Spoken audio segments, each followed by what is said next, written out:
lẹ̀ lọ ó níjọ́ kan wà tó pé òun ò wọ ṣòkòtò òun ò wọ pátá sídìí ìyàwó òun náà wọ pátá àwọn tó ń léra wọn káàkiri inú ilé ó ní kò sáwọn ọmọ lọ́dọ̀ àwọn pa àwọn ọmọ wọ́n ti wà ní skul wípé bọ́dì ni wọ́n wà. Adéyẹmí Ayọ̀ Adé sísítà mi ẹ̀ka bọ̀ sórí kan nìyí wọ́n ní àwọn máa ń léra wọn káàkiri inú ilé ni wọ́n náà àti àwọn dẹ̀ jàjú Aláàjì Mutiu ẹ̀ka bọ̀ sórí kan ni àwọn jàjú kíní dálẹ̀ lọ. They are celebrating their 50 years of marriage. Ó ní báwọn ṣe ń jà tó ó ní àwọn ò kọra wọn sílẹ̀. But I always say this, marriage is not do or die. Ṣẹ́rí a lè fi àwọn bàbá wa ìgbàyé àtàwọn ìyá wa wé àwa ọ̀dọ́ ọ̀sìn. Torí ọ̀dọ́ ọ̀sìn lèmi náà wà. A lè fi wọ́n wé àwọn ọ̀dọ́ ọ̀sìn. Ọ̀dọ́ ọ̀sìn yìí a lè ra lórí Facebook, a lè ra lójú títì, a lè ra ní clubhouse, a lè ra anywhere, even on the road. Káfẹ́ra kágbéra wọlé. Ṣé mọ̀ pé nínú orin mi Yorùbá ni òun láti sọ pé alárinà mo rántí pé ńgbà tí ọ̀gá mi tí a wà ní orí amúlùdún FM 99.1 tó wà ní Mọ́níyà nílùú Ìbàdàn tí wọ́n ṣe ètò kan nínú Ọgbà Yìí tí wọ́n pè ní Ìdílé Aláyọ̀ tí èmi ń sọ nǹkan tó ṣẹlẹ̀ nílùú òyìnbó ń bí tí bá mi gbà lórí Ọlọ́run tó ń sọ nǹkan tó ń ṣẹlẹ̀ nílùú Nàìjíríà wípé àwọn alárinà ó dáa láyé àtijọ́ alárinà máa ń wà kò sí mọ́ láyé ìsìn yìí o kò sí alárinà mọ́ láyé ìsìn but nílùú òyìnbó ń bí anywhere láti lè ríra ká pàdé ara a lot of people náà marry látòrí ayélujára tí mo ti bá wọn witness tán lọ sí court tán lè fẹ́ra wọn tí inú ilé wọn dẹ̀ ṣe ń tó di òní a lot of people dẹ̀ ni wọ́n ṣèyàwó gbàkàgbé kan àwọn celebrity wa kan ni wọ́n ṣèyàwó oṣù keje ní tó ṣèyàwó wọ́n ti túká wọ́n ti divorce mo ti ní àwọn kan náà tó ṣèyàwó oṣù méjì wọ́n divorce àwọn kan 2 weeks lẹ́yìn 2 weeks ni ọkọ sọ pé òun mọ̀ pé bó ṣe rí nìyàwó náà lóun mọ̀ pé bó ṣe rí nì wọ́n divorce ara wọn owó tó dẹ̀ nà is over $10,000 tó lọ fi ṣèyàwó wọ́n lọ ra aṣọ wọ́n lọ ra ring wọ́n lọ ra gbogbo ẹ̀ wọ́n jẹ gbèsè jọ. ok ohun tí mo fẹ́ fàyọ rèé mo ní àwọn kan bàjẹ́ nínú wa tó jẹ́ pé tóbìnrin bá tẹ̀ ṣe bí obìnrin kí ló tọkùnrin lè máa ṣe bí ọkùnrin. Number 1, most of àwọn ọkùnrin ẹ ju obìnrin lọ àwọn obìnrin míì ju ọkọ wọn lọ ṣùgbọ́n àwọn ọkùnrin ọgbọ́n tẹ ẹ ní ó yàtọ̀ síta. mo sọ lórí Ọgbà Yìí pé àwọn obìnrin aláwọ̀ kù tó bá sọ pé obìnrin á ní gbogbo wèrè ni wọ́n aláwọ̀ kù ni wọ́n kò ṣe bí ti wèrè wọ́n ní aláwọ̀ kù ní gbogbo obìnrin kò ṣe bí ti wèrè yẹn ní pé bàbá wa ìyá wa ó wò wá láti kékeré ó tọ́ wa títà fi dàgbà ẹ̀yin ọkọ wa ní kẹ́ tí wọ́n máa tọ́ wa lọ odòsí máa ń tọpa aláwọ̀ kù ní gbogbo obìnrin ṣùgbọ́n kì í ṣe bí ti wèrè. àwọn obìnrin kan wà tí wọ́n ya wèrè tó jẹ́ pé wọ́n lè lu ọkọ wọn pa ó wà bẹ́ẹ̀ Ọlọ́run jẹ́ ká pàdé irú ẹ̀. àwọn ọkùnrin mi náà lè ya wèrè tó jẹ́ pé wọ́n lè lu ìyàwó wọn pa Ọlọ́run jẹ́ ká wá ṣe kòǹgẹ́ irú ẹ̀. ṣùgbọ́n obìnrin aláwọ̀ kù lóbìnrin ṣùgbọ́n kì í ṣe bí ti wèrè. bàbá wa wò wá èmi náà bàbá mi ọlọ́pàá ó wò mí ó wá sọ pé ọkọ tí ń bá wá fẹ́ o kó máa tún wò mí kó tún máa tọ́ mi lọ nítorí pé àwọn obìnrin ẹnu báyìí lásán la ní. obìnrin lè fi iṣẹ́ mọ̀ pé ẹyẹ ẹ̀gà a lè mú ẹnu ká fi tú ilé wa ṣùgbọ́n èèyàn ọkùnrin tẹ́ ẹ jẹ́ ọkọ wa ẹ lọ́gbọ́n lórí you are wise kí ló dé tó jẹ́ pé ẹ lè fi ọgbọ́n orí yín kẹ́ máa fi túkọ̀ ìgbéyàwó yín kí ìgbéyàwó yín má dàrú because you love this lady you tell her or you told her that till death do us part. Then why are you behaving like a crazy person? bẹ́ẹ̀ náà làwọn obìnrin náà because vice versa ni ìyẹn ni pé nǹkan kan náà ni what an opposite.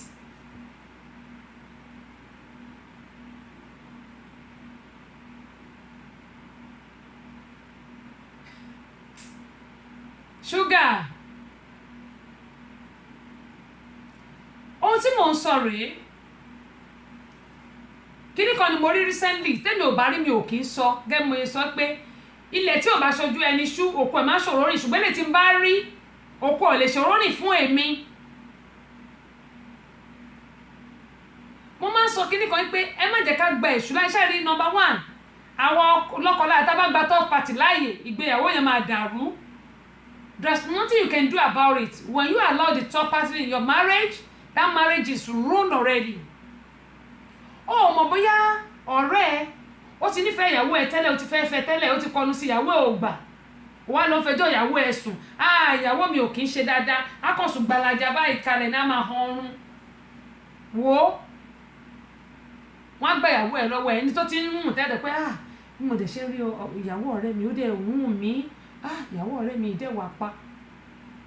wá lọ fẹjọ́ sùn. Àmọ̀lé Ọlánìkẹ́ Àmọ̀lé láti Amúlùdún FM 99.1 tó wà ní Mọ́níyà Ìbàdàn. Gbogbo asísítà mi ní tẹnugbó bí ọwọ́ àmọ̀mọ́ sọ àwa nítojú ilẹ̀ mọ́lẹ̀. Kẹ́mọ̀ yín sọ̀rọ̀ wípé àwọn máa ní ìyàwó ọ̀rẹ́ mi dẹ̀ dá, ìwọ kẹ́ni olófẹjọ́ sùn, mọ̀kọ́ tó wà nínú ọ̀rẹ́ ẹ̀ yẹn á sọ pé tó bá jẹ́ mi ò lè gbá. Níbo lobìnrin òṣì tí ń bọ̀? Irú obìnrin wo nìyẹn? Níbo lobìnrin òṣì tí ń bọ̀? Bẹ́ẹ̀ sì rèé, ó ti wù kó fẹ́ yàwó ẹ̀ ṣùgbọ́n òun ò mọ̀ fúnra rẹ̀. Why are we so selfish? Bẹ́ẹ̀ náà ni ìyàwó náà á lọ fẹjọ́ sùn ọ̀rẹ́ ọkọ ẹ̀. Ọ̀rẹ́ ọkọ ẹ̀ kẹ̀rẹ́ ó ti fẹ́ wọn náà ò ní mọ̀ bóyá ti máa fọwọ́ gbé ẹ nígbọ̀n ọkọ ti máa rìn ẹ́ léègì ni kí wọ́n náà ṣe hihihihi òṣìṣkò. Eléyìí tí mo fẹ́ sọ òun ni ti arákùnrin. This man is 60 years old. 60 years old for that matter. Ìyàwó tó fẹ́ is 30 years old. Ó fi 30 years jù lọ. What's wrong with some other men? Some people are just, they can't think. Wọn ò lè rorí. Àwọn obìnrin náà, ó ṣẹlẹ̀ sáwọn obìnrin náà tó pẹ̀lú mí náà ò lè rorí nínú wa. Mo máa ń sọ fún wa pé ìgbéyàwó is not do or die. Tó bá jẹ́ kóbìnrin kan pa ẹ́ nínú marriage, á fẹ́ ọkùnrin míì. Tọ́kùnrin náà bá dẹ̀ pa ẹ́ nínú marriage, ọkùnrin á fẹ́ obìnrin míì. Ẹni tó ní kó má fẹ́ gan ló tún máa lọ fẹ́, ló máa fẹ́ àmọye. Á tún kọjá lórí sàárè, á tún máa tutọ́ sórí sàárè ẹ pé pẹ́. But why do you want to kill yourself because of a man or because of a woman? Àmọ̀lé wọ́n ní Níkẹ́ wọ́n ní wisdom talk. I love your concept. Ẹ ṣé jàre. Wọ́n ní and the voice. Kudos to you. Ẹ ṣé jàre. Wọ́n ní thanks so much ma. Your message was delivered to me. Olúwa ṣeun. Ọlọ́run ní ká dúpẹ́ lọ́wọ́ ẹ̀. Kí lèmi ọmọ kékeré yìí mọ̀? Kẹ́mi Àkàndé ẹ káàbọ̀ jàre sísítà mi. Ẹ má bínú sí wa. Ṣé mọ̀ bó bá ṣe gbà náà láṣẹ mọ̀ ṣe. Àdúrà mi sọ́lọ̀ ní pé ká pẹ́ fúnra wa. Kí gbogbo wa ká dẹ̀ máa ríra wa bá. Kẹ́mọ̀ yín sọ pé ọkùnrin 60 years ni ìyàwó ẹ̀ 30 years. Gbogbo nǹkan tó ń ṣẹlẹ̀ nínú ilé ẹ̀ tó ní pé ìwà àtìyàwó ẹ̀ ní problem nínú marriage. Ó wá lọ gbé sórí ayélujára, stupid person. Ẹjọ́ tí ò bá sí ayélujára, ṣé o fẹ́ pe àwọn èèyàn jọ báyìí? Kó máa sọ pé ìyàwó mi kò ṣe báyìí. Èmi máa ń sọ nǹkan kan tó bá fẹ́ kí inú ilé ẹ̀ kó rojú. Okay, mo mọ̀ pé àwọn obìnrin tá wà ní Amẹ́ríkà ẹ jẹ́ kí n kọ́ sọ because I can boldly say this. Ọ̀pọ̀lọpọ̀ wa la máa rí àwọn ọkọ wa fín, kò dẹ̀ dá ká sòótọ́ kò dá. We need to respect our husband. Ó ń bẹ̀ mí náà wí. We need to adore them. We need to do whatever, anything we can do to make them happy, to keep our home. Obìnrin rere ló máa ń ṣe yẹn. We have to do that. Mo máa ń sọ pé ọ̀pọ̀lọpọ̀ lóbìnrin mo sọ nínú ọgbà yìí náà pé obìnrin mi kò mọ pátá tọkọ ẹ̀ ń lò, kò mọ size ẹ̀, and that is so worst. Bàtà size bàtà ọkọ ẹ̀ kò mọ. It's so worst. T-shirt ọkọ ẹ̀ lò kò mọ size ẹ̀. Underwear yẹn singlet tó máa wọ̀ sálẹ̀ kó tó wọ t-shirt wọn ò mọ size ẹ̀. Eléyìí burú jù. Likewise àwọn ọkùnrin náà. Ọkùnrin míì kò mọ undies yẹn pant tíyàwó ẹ̀ wọ̀ kò mọ size ẹ̀. Bàtà tíyàwó ẹ̀ wọ̀ sẹ̀sẹ̀ kò mọ size ẹ̀. Aṣọ t-shirt bóyá ó rí aṣọ kan lọ́rùn. Okay, like tọkọ mi bá rí aṣọ mo máa ń sọ eléyìí godly ni tó bá rí aṣọ tó bá wù á rà fún mi mo dẹ̀ máa ń gbà, mo dẹ̀ máa ń kí pó ṣe, mo dẹ̀ máa ń ṣàdúrà fún tinútinú mi pé lágbára Ọlọ́run mo máa rí tajé ṣe ni. àìmọ̀ ìgbà ló máa rí nǹkan mo gbà kan mo ti máa ń bèrè pé èlò ló rà máa sọ pé owó yẹn ti wọ́n jù but later mo á wò pé tí bá sọ bẹ́ẹ̀ ọmọkùnrin yóò mà ní ṣe mọ̀ tó bá lè tira bá olówó orí mi alẹ́ lòmíì tó ní láìláì ṣẹ́jà rẹ̀ yóò dà fún ẹ wà wà pa kíní kan ò ní ṣe ẹ́ màá ṣàṣàdúrà yẹn bó bá ṣe wá sí mi lọ́kàn màá ṣàdúrà yẹn àìmọ̀ nǹkan ló rà anything tó bá rí tó bá da ara inú mi dẹ̀ máa ń dùn torí ẹ̀ ló fi jẹ́ pé mo máa ń sọ lórí ètò boldly máa ń sọ pé gbogbo wa pátápátá àwọn obìnrin náà obìnrin tó bá da á dilé ẹ̀ mú tá a bá rí nǹkan tó da lára ọkùnrin ta tá a admire kò sí nǹkan tó ná wa pé ká má lè rà fáwọn ọkọ wa bóyá bàtà la rí bóyá aṣọ la rí bóyá short nìkan ni bóyá anything at all bóyá undies ni tó ti ẹ mọ̀ pé nísìn wọ́n máa ń ṣe ṣwaga àbí sáàgì àbí kí wọ́n ṣe ń bí tí àwọn ọmọ ọ̀tá ń ṣe wọ́n ṣe lamẹ́ríkà wọ́n ṣe nílùú nàìjíríà náà wọ́n náà sáàgì wọ́n ṣwaga wọ́n sáàgì ni àwọn ló mọ̀ wọ́n á gbé ṣòkòtò sísàlẹ̀ bẹ̀bẹ̀rẹ̀ ìṣòkòtò àwọn ẹja wọn máa kẹtàn rìn délé tí wọ́n ṣùpà tá bá rí pé bóyá undies tán wà aláìkẹ́ ìyẹn ní pé pátá tán wà aláìkẹ́ you can go to the market or to the mall and buy it for your husband or for your boyfriend or for whomever you love. Ìyẹn máa jẹ́ kó rí èèyàn pé ó máa jẹ́ kọ́kùnrin yẹn tàbí bí yẹn mọ̀ pé definitely ẹni yìí ó nífẹ̀ẹ́ mi. Sugar bí n bá fẹ́ yín èmi àti yín àti lura wa ṣe léṣe. Sugar bí n bá fẹ́ yín àti lura wa ṣe léṣe àwọn ọmọ ọlọ́pàá ò kì í gbọ́ kì í gbà ẹ̀yin náà ni mò ń rí fáǹsì ẹ ṣáà máa ra pátá fún mi ẹ ra kọ́mú ẹ kú mọ sáìsì mi àbí ọkọ mi mò ń tọkọ jẹ yín àwọn boyfriend mi mò ń tọkọ jẹ yín ọkọ mi boyfriend mi gbogbo ẹ bàbá mi gbogbo ẹ àwọn ni mò ń sọ òun náà lè gbọ́ mi òun náà gbogbo ẹ ẹ̀yin kẹ bí bá fẹ́ yín àtijọ́ra wa léṣe tipẹ́tipẹ́ Joshua lọ́wọ́ yín láti Russia ẹ kú ọjọ́ mẹ́ẹ̀ẹ́dógún long time no see ṣàlàfíà lẹ́wọ̀n àwọn ọmọ ńkọ́ iṣẹ́ ńkọ́ lágbára Ọlọ́run wá àmọ́ríta jẹ́ ṣe o ní dààmú láṣẹ lẹ́dùnmáì aṣáájú ti di mẹ́rin lọ́dọ̀ mi èwo wálẹ̀ ló ń bà aṣáájú Fẹ́mi Sàmáyé mo ti kí yín kẹ́ tó wọlé tẹ́lẹ̀ kẹ́mo ẹ̀ ń sọ̀rọ̀ pé gbogbo wa pátápátá ṣẹ́rí ó jọ bí eré ni kì í ṣeré. I'm telling you the truth. We need to love each other. We need to care for each other. We need to respect each other. We need to adore each other. Ìyẹn ló máa jẹ́ kí inú ilé wa dùn. Ṣẹ́ra àwọn ọmọ agbọ́n á gbádùn. Ọkàn ọmọ agbọ́n á balẹ̀. Wọ́n mọ̀ pé yes, àwọn náà wọ́n òbí tó dáa. But this man is 60 years while the wife is 40 years. Wọ́n dẹ̀ ti bímọ bíi 5. Máa yẹn tí wọ́n á ní God gbogbo nǹkan tó ṣẹlẹ̀ ló ń post sórí ayélujára which is irritating. Ṣé tí ò bá sí ayélujára mẹ́ tí wọ́n àtìyàwó ẹ̀ bá jà, why can't you call your wife? You are older than her. Why can't you call her and settle it amicably? Call your wife. Let her know what you don't like. Ọkùnrin mi kò lè sọ fún ìyàwó ẹ̀ pé ìyàwó ò dress dáadáa. Tèmi á sọ fún mi. Tó bá tún tọ́ pé ẹ̀wé bẹ́ẹ̀ máa tún ní owó fún mi lẹ̀ jáde. Wàhálà ti pọ̀ jù. Á tún ní àmúra báyìí, ṣe báyìí, wọ eléyìí, ṣe eléyìí, má ṣe eléyìí. Màá tún máa ní ọmọkùnrin wàhálà ti pọ̀ jù. But àwọn ọkùnrin mi wọn ò lè sọ fún ìyàwó wọn pé ìyàwó mi wọ eléyìí ni kò má wọ̀, múra bí eléyìí ti dáa. Bẹ́ẹ̀ náà ni ìyàwó mi kò lè sọ fọ́kọ ẹ̀ wípé my dear bó ṣe múra mi ò láìkẹ̀ bá tún pọ́lù ẹ̀ ṣe. Tó bá ti rí nǹkan tó dáa gẹ̀ẹ́tì ẹ̀ fọ́kọ ẹ̀ tó bá tẹ̀ fẹ́ jáde lórí ẹ̀ máa pé wá máa wò pé kí ni mo fẹ́ lọ mú ta ìyàwó mi kò máa kẹ̀rẹ̀ rárá kẹ̀ ó máa ń tọ́jú mi kí ni mo tún wá kiri. Orí ọkùnrin yẹn á pé wá in fact kò ní ìrọ̀lẹ́ méjì kó tó jókòó sínú ilé àgàgà kó tún wá dọ̀rọ̀ owó ọdẹ́rẹ́. Mo máa sọ kíní kan ní Amẹ́ríkà ní London Canada ọkùnrin nìkan ò lè dáṣe gbogbo ṣẹlẹ̀ obìnrin nìkan náà ò lè dáṣe gbogbo ṣẹlẹ̀ 50-50 ni. Ìyẹn ni pé ẹ jẹ́ ká ran ara wa lọ́wọ́. Mo sọ lórí ó gba yìí tí bàbá kan tẹ̀ ń bú mi pé kémi gba ìlú mi lọ ṣáàrí obìnrin ò kì í ṣẹrú bẹ́ẹ̀ náà ni ọkùnrin ò kì í ṣẹrú. We are here to help each other. Òótọ́ ọ̀rọ̀ la máa sọ ayé àwọn bàbá wa nígbà yẹn ó ti kọjá 21st century láwa yìí.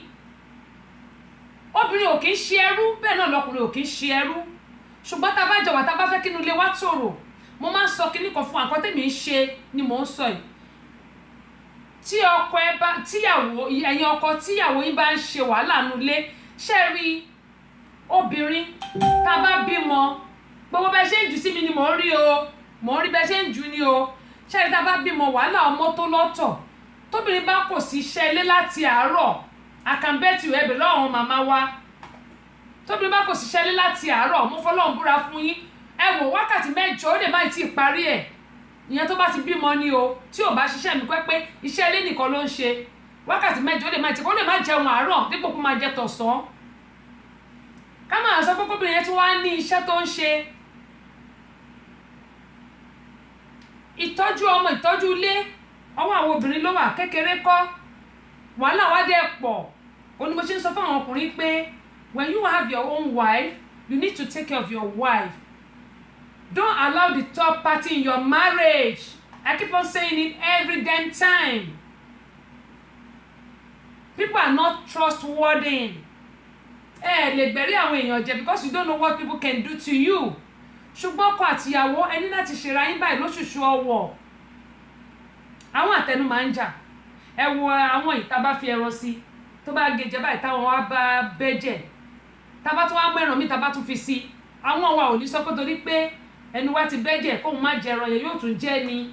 òun ni mo yí sọ pé ọkọ àtìyàwó tí a bá ní misunderstanding we need to call each other tá a bá pera wa tí ìyàwó ò bá lè pọ̀ kọ́kọ́ pé ìyàwó kẹ́nì 1492 adúpẹ́ lọ́wọ́ yín o ẹ káàbọ̀ sórí ìkànnì yìí Adéjùmọ̀ Samuel yìí náà Olúrẹ̀mí ẹ káàbọ̀ sórí ìkànnì yìí adúpẹ́ lọ́wọ́ yín o tí ìyàwó ò bá lè pọ̀ kọ́kọ́ pé ìyàwó máa yí 60 years ó wá ń gbé sórí ayélujára gbogbo ìjà tóun àtìyàwó ẹ̀ ń jà ṣé ìwọ tó fi 30 years ju àwọn tó fẹ́ lọ ṣé o ti mọ̀ pé ẹni tó fẹ́ yìí kò lè gbọ́n tó ẹ wá lọ ń gbé ogbè sórí ayélujára tí o bá sí ayélujára ńkọ́ can't you settle your problem with your wife o tún jù lọ lọ́jọ́ orí mo mọ̀ pé àwọn obìnrin mo ti sọ lẹ́ẹ̀kan pa aláwọ̀ òkú ni wá bọ̀ tó kó ṣe bí ti wèrè bàbá wa wò wá ó wá ní kẹ́yìn ọkọ wa kẹ́ máa wò wá lọ àbí boyfriend wa àbí olólùfẹ́ wa kẹ́ máa wò wá lọ kẹ́ máa tọ́ wa lọ ìyẹn ní pé kẹ́ máa tọ́ wa sọ́nà ọkùnrin mi ó máa torí pé bóyá ìyàwó ò mèrè ṣe kò lè yí sókè kó yí sísàlẹ̀ á ti torí àfi sílẹ̀ why can't you teach your wife wípé bí mo ṣe fẹ́ rè yí mi báyìí ìwọ náà jẹ́ yí ẹ báyìí why can't you say that ẹlòmíì ò ní sọ bẹ́ẹ̀ wọ́n máa pretend yóò ṣì nígbà tó bá ń pretend inú lẹ́yìn máa dàrú tí ilé bá dẹ̀ ti dàrú àwọn ọmọ ò ní gbádùn mọ́ ṣé ẹ mọ̀ pé wọ́n níbi tí erin méjì bá ti jà koríko bẹ̀ kò ní gbérí mọ́ yẹn ni pé tọkọ àti ìyàwó bá ń jà àwọn ọmọ ló máa fi ara gún nulẹ̀ torí tí nulẹ̀ bá ń gbóná ó máa affect àwọn ọmọ ìyàwó mi báyìí olójú kòkòrò tó bá ti lọ tọ́ta wò á di pé ọkọ ò mọ̀ ṣe mọ́nu lé kàkó sọ fẹ́ pé my dear o ó yá ṣé balùwẹ̀ ló fẹ́ o nítorí nǹkan táwọn à ń ṣe nílùú òyìnbó nìyẹn kò dẹ̀ jẹ́ tuntun èmi máa ń sọ kò jẹ́ tuntun we are boldly say it kò jẹ́ tuntun ok bóyá kitchen ni o nǹkan tó bá wùn ẹ̀yin lẹ nínú ilé yín ṣùgbọ́n gbà tó bá lọ síta tó lọ tó ta wò torí pé tá dùn tó wá rí pé ọkọ ń ṣe sìmẹ̀sìmẹ̀ nínú ilé á wò pé in fact tó ń pẹ́ bá tẹ̀ fẹ́ súnmọ́ ní olóṣì ṣáwa ṣe nǹkan tó máa ṣe kó kúrò jàre ṣáwa ṣe nǹkan tó máa ṣe kí n gbádùn life mi wá ṣe nǹkan tó máa ṣe kó wábì kan gbà meanwhile tó bá pẹ́ lóòótọ́ ló ń gbádùn ọkọ ẹ̀ tọkọ náà ń gbádùn ìyàwó ẹ̀ àwọn méjèèjì wọn ò ní jáde lọ bí kankan tí ọkọ bá lọ síbi iṣẹ́ máa sáré bọ̀ nílé nígbà ìyàwó mi á ti délé ọlọ́run ọba o á ti délé ọkọ náà máa sọ pé ìyàwó náà máa sọ pé ọkọ mi á ti wà nílé yàlọ́ bọ́ ṣùgbọ́n tí ilé bá ń gbóná ọkọ ò ní fẹ́ wálé ìyàwó náà ò ní fẹ́ wálé àwọn méjì máa takú síta ni tó bá jẹjà wá rí ẹni tó ń dùn wọn nínú ta báyìí gbogbo láìfù wọn á wá ti gbé síta yẹn tán alájà Sherifat máàmì ẹ̀ka lẹ́ o ẹ̀ka bọ̀ sórí kan ṣáláfíà lẹ́wà olùṣínà ọlábọ̀dé ọmọ ìyá ṣínà gbogbo ara ní tẹnugbó bí ọwọ́ àmọ́ orí sọ o alájà wọn ní ẹkú iṣẹ́ náà kí ọlọ́run máa ṣàánú fún wa kí ọlọ́run máa fún wa ṣe àmì mà àmì bákan náà ni mo kí Adédàmọ́lá Olúgbénga Oyèdòkun ẹ káàbọ̀ sórí ìkànnì yìí kẹ́ mo yín sọ wípé ohun tí mo sọ ń bèmí náà wì ẹ wo àwọn bàbá tí mo ní wọ́n ṣe 50 years anniversary marriage wọn mo wá lọ bá máa yẹn torí wọ́n ti sọ history máa sọ fún wọn pé òkè kí ni nǹkan táwọn ọ̀dọ́ òde òwò yìí bóyá màá ti gbọ́n wá sórí ètò mi mo ní báwo la ṣe lè ṣe tínú ilé aláyọ̀ tiwa náà tí òfin ní ìdílé ìbànújẹ́ wọ́n ní kẹ́nìkan jẹ́ ewúrẹ́ kẹ́nìkan jẹ́ àgùntàn wọ́n ní ìdẹ̀ni fẹ́ ṣẹ̀tàn ó matter most àmọ̀ pé àmọ̀kẹ́ ẹ káàbọ̀ padà wọ́n ní ó matter most wípé ìgbà tá a bá nífẹ̀ẹ́ àṣetàn síra wa Ọ̀túnba Adéyẹmí ẹ káàbọ̀ sórí ìkànnì yìí tí a bá nífẹ̀ẹ́ àṣetàn tí wọ́n ní ṣẹ̀mí bí olóògùn rẹ̀ pé tí ọkọ bá ṣèyàwó kó pè tí àwọn náà bá dẹ̀ ṣọkọ kó pera wọn kí wọ́n yanjú ẹ̀ wọ́n ní ká bá fẹjọ́ sùn tọ́ pàtó mo ti rí àwọn fámìlì ọkọ tó yẹ pé wọ́n da ìgbéyàwó àwọn ọmọ wọn rú mo dẹ̀ ti rí fámìlì ìyàwó náà tó dà ìgbéyàwó ọmọ wọn rú àti rí àwọn ọ̀rẹ́ náà tó ti sọ pé ó fẹ́ gbà ìyàwó lọ́wọ́ ọ̀rẹ́ ó dà ìgbéyàwó wọn rú wọ́n ní àwọn máa yìí sọ pé third party ipe kò da nínú ìgbéyàwó wọ́n ní kò da wọ́n ní but Ọlọ́run la lè fi ṣe third party wa wọ́n ní tọ́kọ bá jẹ́ wúrẹ́ tí àwọn bá jẹ́ àgùntàn wọ́n ní ìgbéyàwó máa ń kẹsẹ̀ járí wọ́n ní tí ẹ̀yin méjì bá jó ní fùfù pé ìgbéyàwó yàn ní pẹ́ dàrú bàbá yẹn wá sọ pé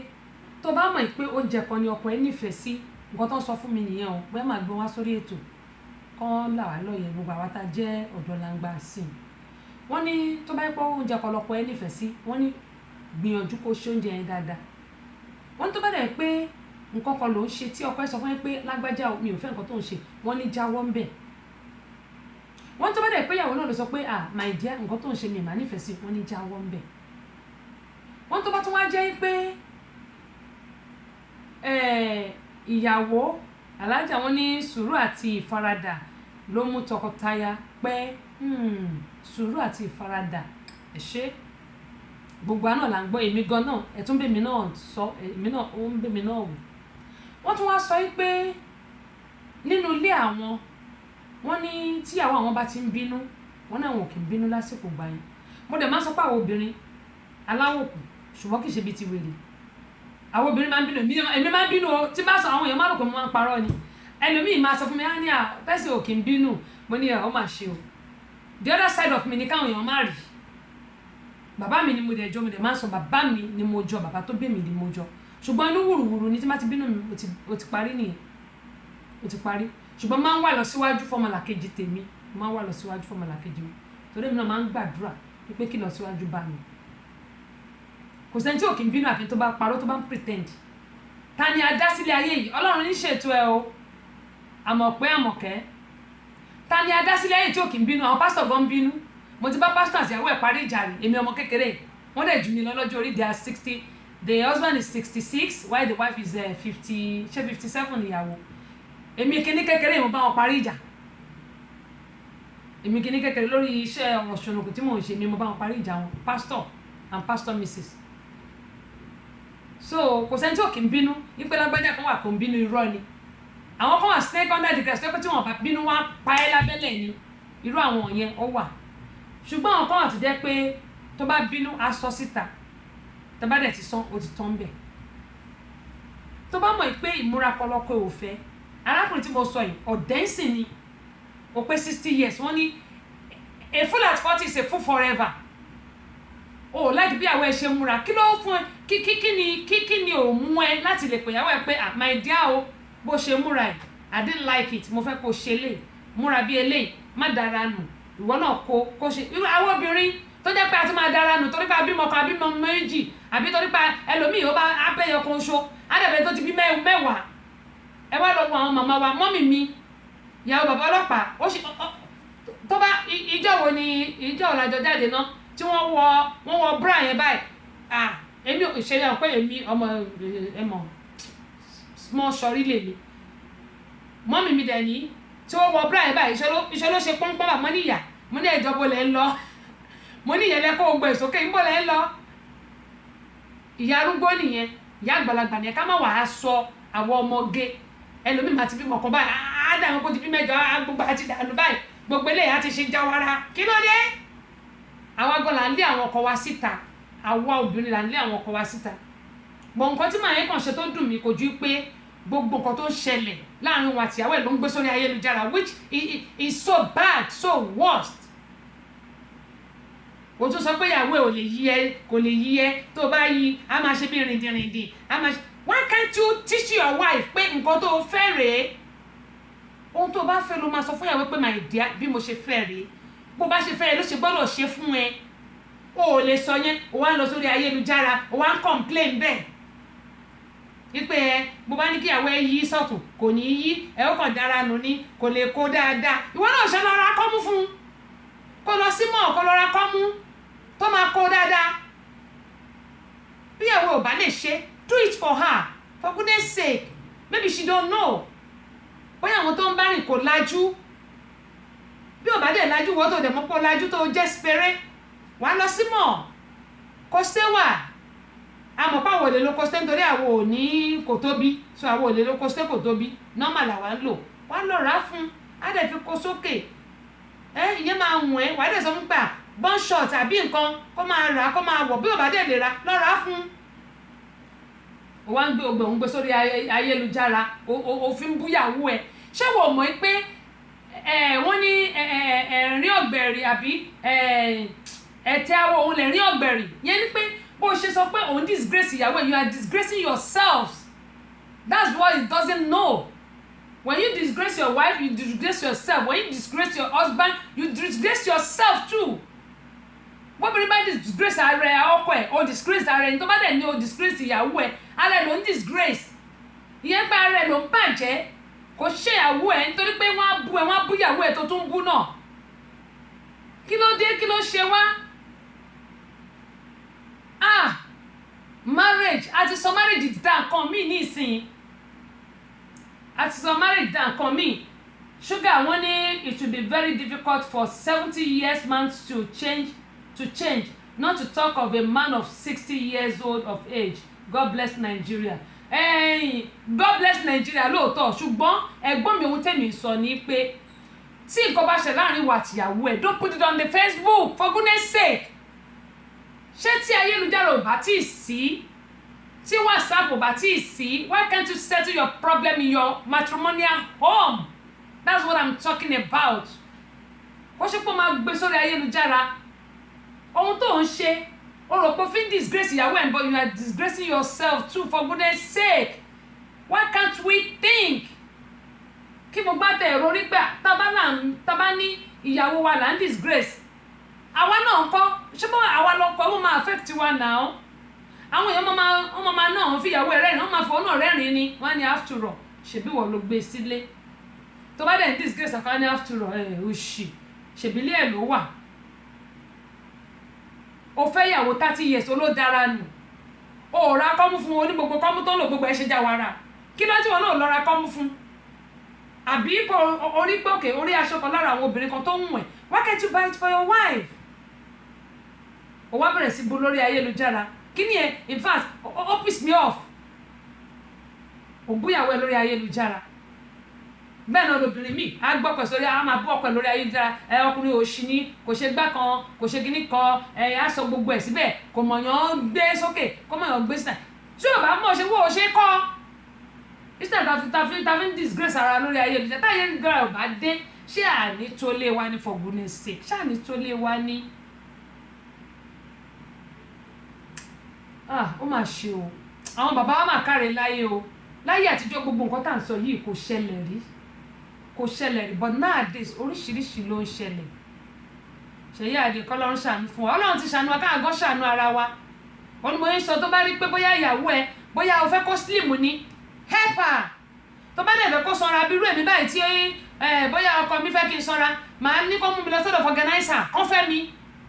mi kí n ṣe fún but after mi ò tẹ̀ lè sanra náà torí mi ò fẹ́ sanra fún ara mi lẹ́pa láyé ń fẹ́ lamẹ́ríkà